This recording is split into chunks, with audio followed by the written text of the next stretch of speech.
Hello friends, स्वागत है आपका मीनू सिंह की क्लासेस में। मैं आपकी होस्ट एंड दोस्त मीनू सिंह लेकर आ गई हूँ नया वीडियो। और आज हम देखेंगे अगला शासन व्यवस्था। पहले 4 वीडियो अपलोड हो चुके हैं।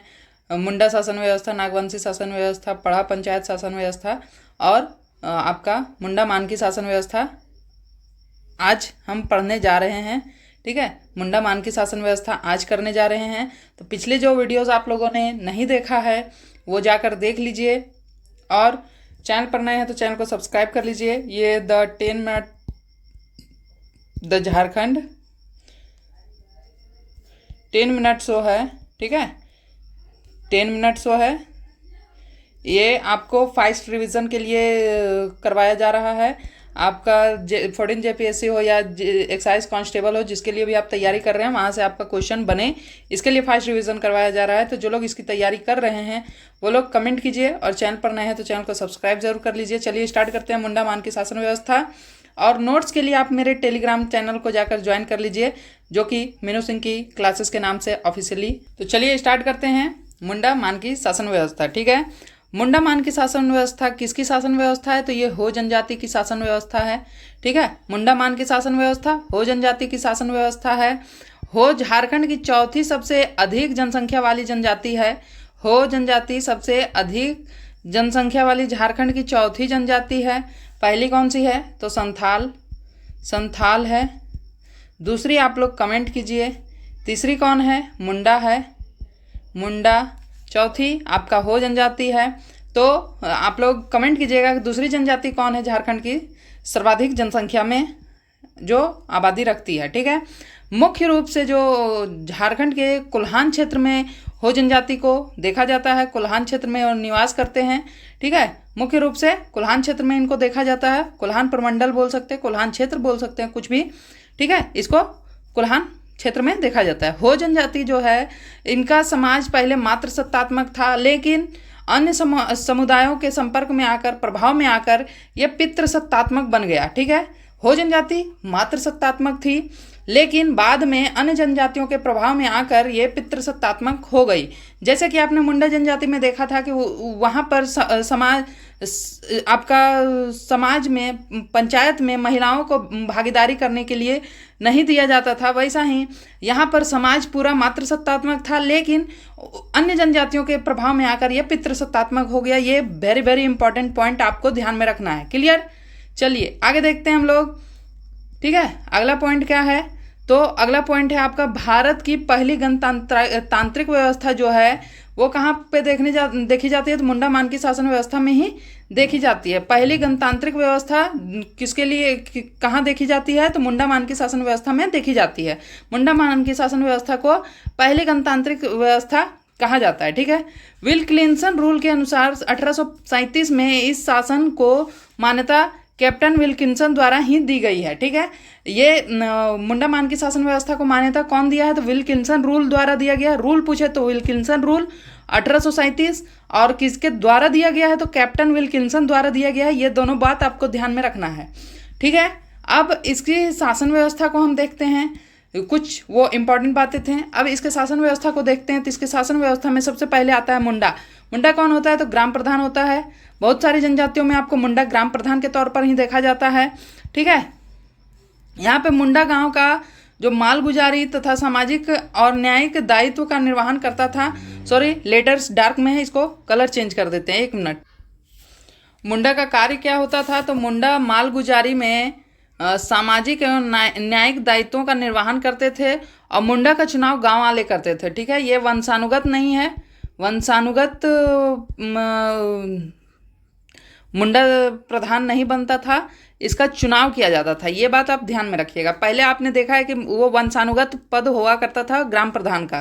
ठीक है, लेकिन यहाँ पे मुंडा मानकी शासन व्यवस्था में आपको ये ग्राम प्रधान का पद चुना जाता था गांव वालों के द्वारा। ठीक है, डाकुआ मुंडा के सहायक को डाकुआ कहा जाता था। मुंडा का सहायक डाकुआ होता था। इसका कार्य पंचायत के निर्णयों और आदेशों को गांव के लोगों तक पहुंचाना होता था। ठीक है, संदेशवाहक का कार्य करता था डाकुआ। ठीक है, मानकी कई गांवों को मिलाकर पढ़ा का निर्माण किया जाता था, जिसके प्रमुख को मानकी कहा जाता था। ठीक है, मानकी कई गांवों को मिलाकर पढ़ा बनता था, पढ़ा के प्रमुख को मानकी कहा जाता था। क्लियर। मानकी द्वारा आयोजित सभा में सभी मुंडा तथा डाकुआ की उपस्थिति होती है। ठीक है, मानकी द्वारा आयोजित सभा में सभी मुंडा और डाकुआ, मुंडा मतलब कि ग्राम प्रधान और डाकुआ मतलब कि मुंडा का सहायक, इसकी उपस्थिति होती है, जिसमें सर्वसम्मति से किसी भी मामले का निपटारा किया जाता है। ठीक है, कोई भी मामला हो उसमें डाकुआ, मुंडा और मानकी तीनों की सहयोग सभा आयोजित होती है और तीनों की उपस्थिति अनिवार्य होती है। ठीक है, पीर पंच पढ़ा का न्यायिक प्रधान होता है। पीर पंच पढ़ा का न्यायिक प्रधान होता है। पढ़ा का प्रमुख कौन होता है? तो मानकी होता है। पढ़ा का न्यायिक प्रधान कौन होता है? तो पीर पंच होता है। क्लियर। तहसीलदार यह गांव का राजस्व अधिकारी होता है। राजस्व अधिकारी, इसका मुख्य कार्य लगान वसूलना होता है। ठीक है, तहसीलदार का मुख्य कार्य क्या होता है? तो लगान वसूलना होता है और यह राजस्व अधिकारी तहसीलदार होता है। ठीक है, द्यूरी गांव का धार्मिक प्रधान होता है। ठीक है, इस पर धार्मिक आयोजनों, पूजा पाठ, विवाह आदि का धार्मिक अनुष्ठान संपन्न करवाने का के साथ साथ धार्मिक विवादों को भी सुलझाना होता है। ठीक है, द्यूरी का काम क्या क्या होता है? तो धार्मिक आयोजन करवाना, पूजा पाठ करवाना, विवाह आदि संपन्न करवाना, धार्मिक अनुष्ठान संपन्न करवाना, और उसके साथ साथ धार्मिक विवाद अगर कुछ है तो उसका भी सुलझाव कौन करेगा? तो द्यूरी करेगा। क्लियर। यह धार्मिक प्रधान है। क्लियर। अब यात्रा द्यूरी कौन है? ठीक है, यात्रा द्यूरी कौन है? तो द्यूरी का सहायक है। यात्रा द्यूरी का सहायक है। अब कुछ अन्य तथ्य हम देख लेते हैं।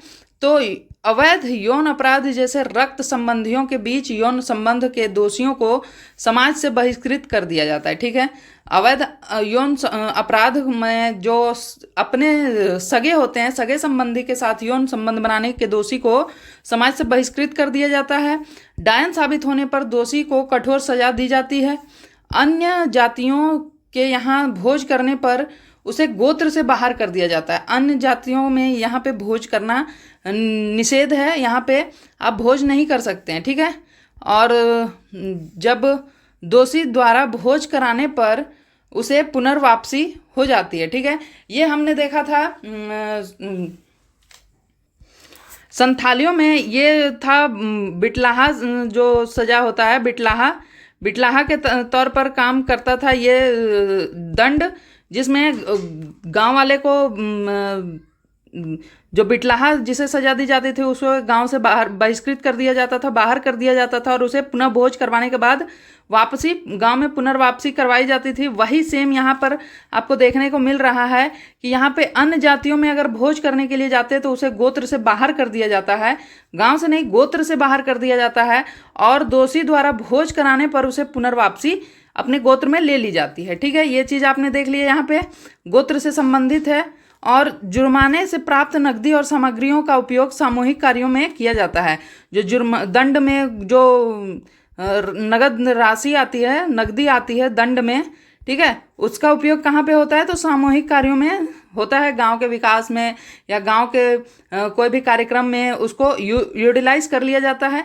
ये आपका पूरा रहा आपका मुंडा मानकी शासन व्यवस्था का, इसकी शासन व्यवस्था और इसके बारे में थोड़े से कुछ इम्पॉर्टेंट तथ्य जो आपके एग्जाम में डायरेक्ट सवाल बन सकते हैं। ठीक है, मैंने इससे पहले 4 वीडियो अपलोड कर दिए हैं सभी जनजातियों के शासन व्यवस्था से, जिससे आपके डायरेक्ट 14 JPSC में 4 क्वेश्चन पूछे जाएंगे। ये 5वां वीडियो है आपका, तो आप लोगों ने पूरा नहीं देखा है तो जाकर देख लीजिए। ऐसा ही आपके फर्स्ट रिवीजन के लिए वीडियोस आ रहे हैं, तो आप लोग चैनल को सब्सक्राइब भी कर लीजिए और कमेंट कीजिए आप किस एग्जाम की तैयारी कर रहे हैं, 14 JPSC की कर रहे हैं, एक्साइज कांस्टेबल की कर रहे हैं, फील्ड वर्कर की कर रहे हैं। ठीक है, कमेंट कीजिए ताकि मुझे भी पता चले कि हमारी ऑडियंस किस एग्जाम को प्रिपेयर कर रही है और उनको क्या इंपॉर्टेंट टॉपिक्स कवर करवानी चाहिए अभी के समय में, जहाँ पर 14 JPSC आपका 8 मार्च को है और एक्साइज कांस्टेबल आपका 22 मार्च को है। ठीक है। तो इस कंडीशन में आप किस एग्ज़ाम की प्रिपरेशन कर रहे हैं उस हिसाब से आपका फास्ट रिवीजन करवाया जाएगा, ताकि आपको एग्ज़ाम में ज़्यादा से ज़्यादा क्वेश्चन बनाने का मौका मिल पाए, आप लोग को रिमाइंड हो पाए कि ये सवाल हमने पढ़ के एग्ज़ाम में अपीयर हो रहे हैं, ताकि आप सॉल्व कर पाएँ। ठीक है, यहीं तक आज का वीडियो रखते हैं ताकि आप लोग फास्टली रिवाइज कर सके। पॉइंट बाय पॉइंट आपको दे दिया गया है। ठीक है, चलिए मिलते हैं नेक्स्ट वीडियो में। तब तक के लिए चैनल को सब्सक्राइब कर लीजिए, वीडियो अपने दोस्तों में शेयर कीजिए, वीडियो पसंद आए तो लाइक कीजिए, कमेंट कीजिए। Thank you.